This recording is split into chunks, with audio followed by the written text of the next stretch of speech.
برابر کے ایک اچھے دیندار، نام تمہیں لیتا نہیں، کہنے لگے سب دیکھ رہے ہیں اور گوشت کو ہاتھ سے توڑ کے کھا لو، ہڈی اتنی بڑی ہڈی ہاتھ میں اٹھا کے، میں نے کہا دیکھو اس کی تحقیق کر لو، کیونکہ ہڈی کو ہاتھ میں اٹھا کر دانت سے براہ راست ہڈی کے اوپر سے نوچ کر گوشت کھانا سنت ہے۔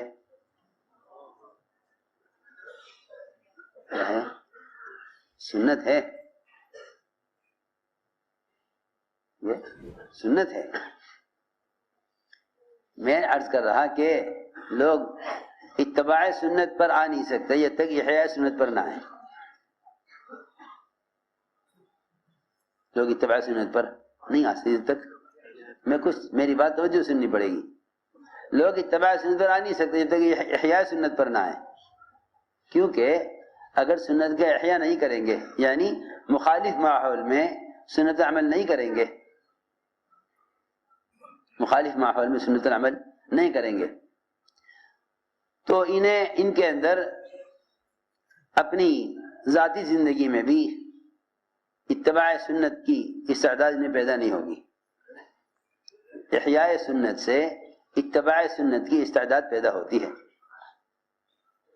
ہماری بات سمجھ میں آئی؟ احیاء سنت سے اتباع سنت کی استعداد پیدا ہوتی ہے، اس لیے کہ ہر حکم میں اس حکم کی دعوت اور اس حکم کا جہاد وہی اس حکم کی تعمیل کی استعداد پیدا کرتا ہے۔ اگر جس لائن کی محنت نہیں اس لائن پر استقامت نہیں ہوگی، جس لائن کی محنت نہیں اس لائن کی استقامت اس لائن پر نہیں ہوگی۔ میں کچھ کہنا چاہتا ہوں، جتنے بھی فرائض اور واجبات اور سنتیں ہیں، اگر ان کی عملی دعوت نہیں ہے تو ان پر استقامت نہیں ہوگی۔ استقامت اس کو نہیں کہتے کہ آدمی کبھی عمل کر لے کبھی چھوڑ دے، اس کو استقامت نہیں کہتے۔ استقامت کہتے ہیں پورے دین پر چلنا تسلسل کے ساتھ، پورے دین پر چلنا تسلسل کے ساتھ۔ اس لیے میں نے عرض کیا کہ سنت کے احیاء سے سنت کے اتباع کی استعداد پیدا ہوتی ہے۔ جو لوگ سنت کے احیاء نہیں کریں گے، یعنی مخالف ماحول میں سنت عمل کرنے کو ضروری نہیں سمجھیں گے، وہ اتباع سنت پر بھی نہیں رہیں گے، وہ اتباع سنت پر بھی۔ ہاں دیکھو میرے بات کا فرق معلوم میں ذرا سمجھ لو، اتباع سنت احیاء سنت۔ سنت کا اتباع ہو جاتا ہے موافق ماحول میں، سنت کا اتباع ہوتا ہے موافق ماحول میں، سنت کا احیاء ہوتا ہے مخالف ماحول میں۔ مخالف ماحول میں سنت کا احیاء یہ جہاد ہے، مخالف ماحول میں سنت کا احیاء یہ جہاد ہے، یہ جہاد ہے۔ مخالف ماحول میں سنت کا احیاء یہ جہاد ہے۔ موافق ماحول میں سنت عمل کر لینا جہاد نہیں ہے، اس لیے کہ ماحول میں تو کافر بھی عمل کر لیتا ہے۔ ماحول میں، میری بات توجہ چاہتی ہے، ماحول میں کافر بھی عمل کر لیتا ہے۔ کسی ماحول میں عمل کر لینا، کسی ماحول میں عمل کر لینا یہ عمل کی قوت اور عمل کی استعداد نہیں ہے۔ ماحول میں تو کافر بھی عمل کر لیتا ہے۔ واصلہ ابن اسقع رضی اللہ تعالیٰ عنہ نے اسلام قبول کرنے سے پہلے جماعت کے ساتھ نماز پڑھی مسجد میں۔ کیوں؟ اس لیے کہ ماحول میں آ گئے تو خود کہتے ہیں کہ سب نماز پڑھ رہے تھے، سارے مسلمان نماز پڑھ رہے تھے، میں بھی نماز میں شریک ہو گیا۔ نماز کے بعد ملاقات ہوئی آپ سے، اور آپ نے مجھے نماز کے بعد اسلام کی دعوت دی، میں نماز پہلے پڑھی اور اسلام قبول بعد میں کیا۔ جی ہاں، ماحول میں تو ایک کافی بھی نماز پڑھ سکتا ہے۔ اس لیے کسی عمل کا ماحول کے تاثر سے ہو جانا، کسی عمل کا ماحول کے تاثر سے ہو جانا، یہ کوئی عمل کی استعداد نہیں ہے، کیونکہ یہ عمل باہر کے سہارے سے ہوا، اندر کے تقاضے سے نہیں ہوا۔ سمجھ میں آ رہی بات؟ یہ عمل کہاں سے ہوا؟ باہر کے تقاضے سے ہوا، اندر کے تقاضے سے، اندر کے تقاضے سے نہیں ہوا۔ میری بات یاد رکھنا، عمل میں مخلص اور سچا وہ ہے، عمل میں مخلص اور سچا وہ ہے جو کسی سنت پر عمل کرنے میں ماحول سے متاثر نہ ہو، عمل کے کرنے میں ماحول سے متاثر نہ ہو۔ جو کسی عمل کے کرنے میں ماحول سے متاثر نہ ہو وہ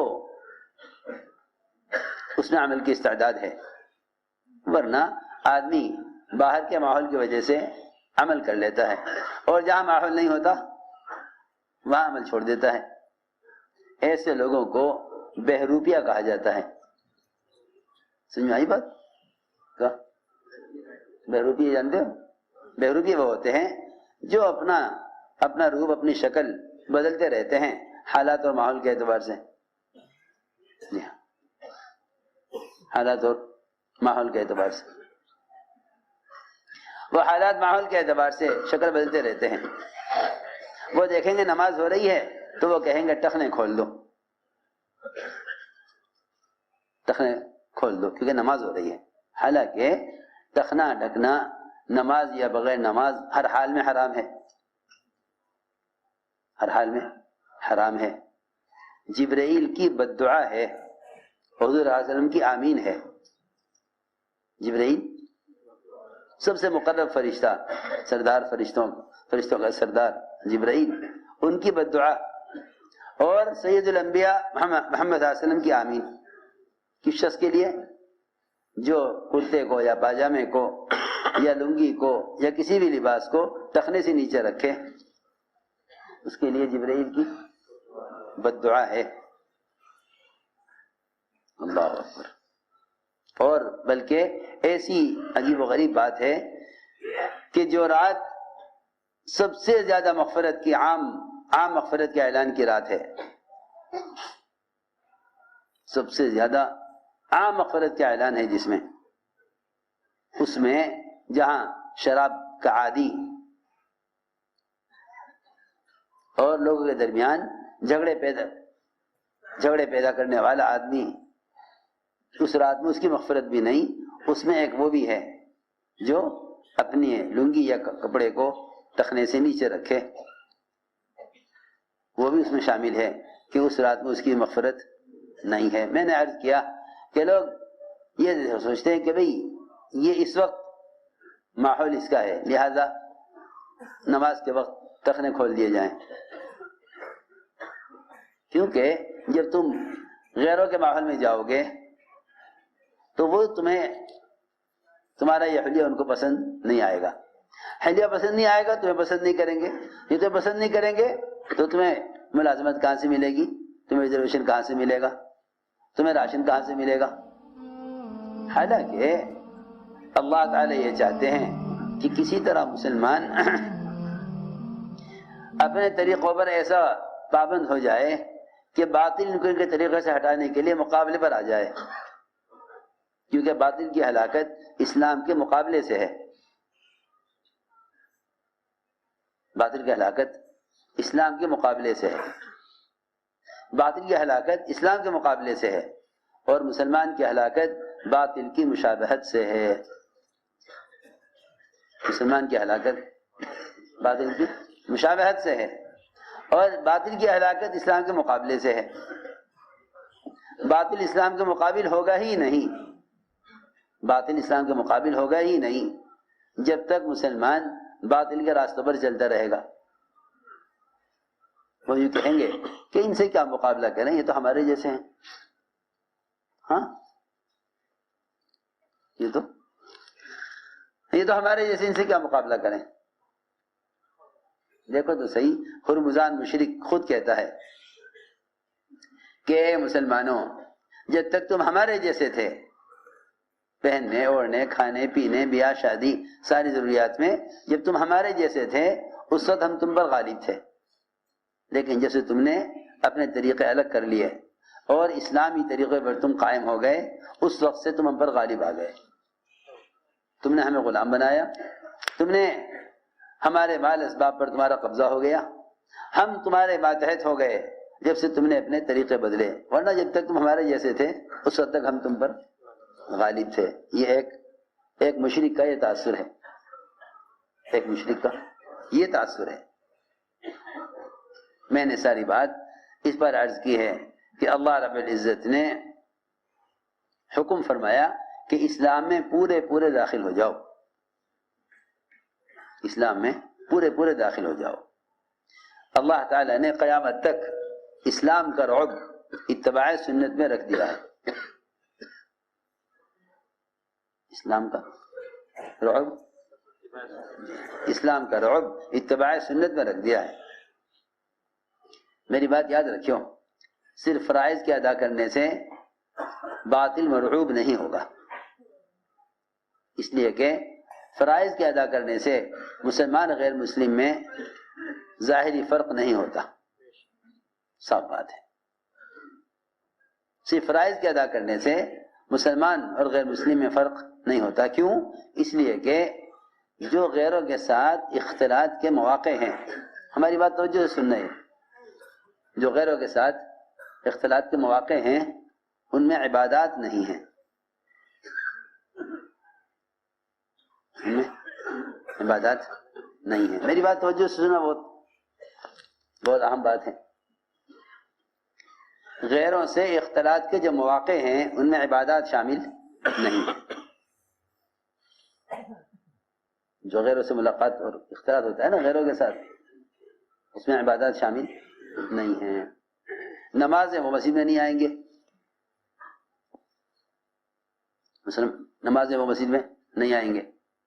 روزہ مسلمان رکھے گا تو ظاہر بات ہے کہ روزہ تو ایسا فریضہ ہے جو نظر ہی نہیں آتا، جو نظر نہیں آتا۔ کیوں بھائی؟ روزے دار کے چہرے سے معلوم ہو جاتا ہے کہ روزہ ہے؟ نہیں، روزہ ایسا چھپا ہوا فریضہ ہے کہ جس کو بعض مرتبہ روزہ رکھنے والا خود بھول جاتا ہے، روزہ رکھنے والا نماز پڑھنے والا نہیں بھولتا کہ وہ نماز میں ہے، حج کرنے والا نہیں بھولتا کہ وہ حج کر رہا ہے، لیکن روزہ رکھنے والا خود بھی بھول جاتا ہے کہ اس کا روزہ ہے۔ بہت سی مرتبہ ہوتا ہے کہ آدمی روزہ رکھ لیتا ہے، کھانا بھی کھا لیتا ہے، کہ تو مجھے تو یاد ہی نہیں رہا کہ میرا دو۔ جس چیز کو روزہ رکھنے والا خود بھول جائے وہ روزہ غیر مسلم کو نظر آ سکتا ہے؟ میں نے ایک بات عرض کی ہے کہ فرائض وہ غیروں سے اختلاط کا موقع نہیں ہے، فرائض غیروں سے اختلاط کا موقع نہیں ہے، لیکن اسلام کا اکثر حصہ، اسلام کا اکثر حصہ اخلاق، معاملات اور معاشرہ، یہ تین لائن جو اسلام کا اکثر حصہ ہوا، اس میں جو واسطہ پڑے گا وہ غیروں سے واسطہ پڑے گا۔ تو ہو ہی نہیں سکتا کہ مسلمان یہ سمجھے کہ بس فرائض ہمارے غیروں کے درمیان فرق کرنے کے لیے کافی ہیں، ہو ہی نہیں سکتا، کیونکہ عبادات غیروں سے اختلاط کا موقع نہیں ہے۔ اخلاق، معاملات اور معاشرہ، یہ تین لائنیں ہیں جس میں غیروں کے ساتھ ملنے کا موقع ملتا ہے۔ تو پھر ہو ہی نہیں سکتا کہ مسلمان ان تین لائنوں میں اتباع سنت کے بغیر غیروں کا اسلام بتا سکے، کیا ہے؟ ہو ہی نہیں سکتا کہ صرف فرائض کو ادا کر کے مسلمان یہ کہے کہ غیر سمجھ لیں کہ ہم مسلمان ہیں، ہو ہی نہیں سکتا، ممکن ہی نہیں ہے، ممکن ہی نہیں ہے۔ یہ میں عرض کرنا چاہتا ہوں کہ اتباع سنت کے بغیر، تو میں نے ساری بات پر سارس کی تھی کہ جب دشمن پر غلبہ حاصل نہ ہوا تو غور کیا گیا کہ بھئی غور کرو کہ کون سی کمی آئی ہے، کون سا عمل نہیں ہوا، تو یاد آیا کہ مسواک رہ گئی، کیا رہ گئی؟ مسواک رہ گئی۔ لوگ سمجھتے ہیں کہ یہ تو کوئی فرض واجب نہیں ہے، حالانکہ جو تلاوت مسواک کے ساتھ کی جاتی ہے اس تلاوت میں فرشتہ تلاوت کرنے والے کے منہ سے اپنا منہ لگا لیتا ہے،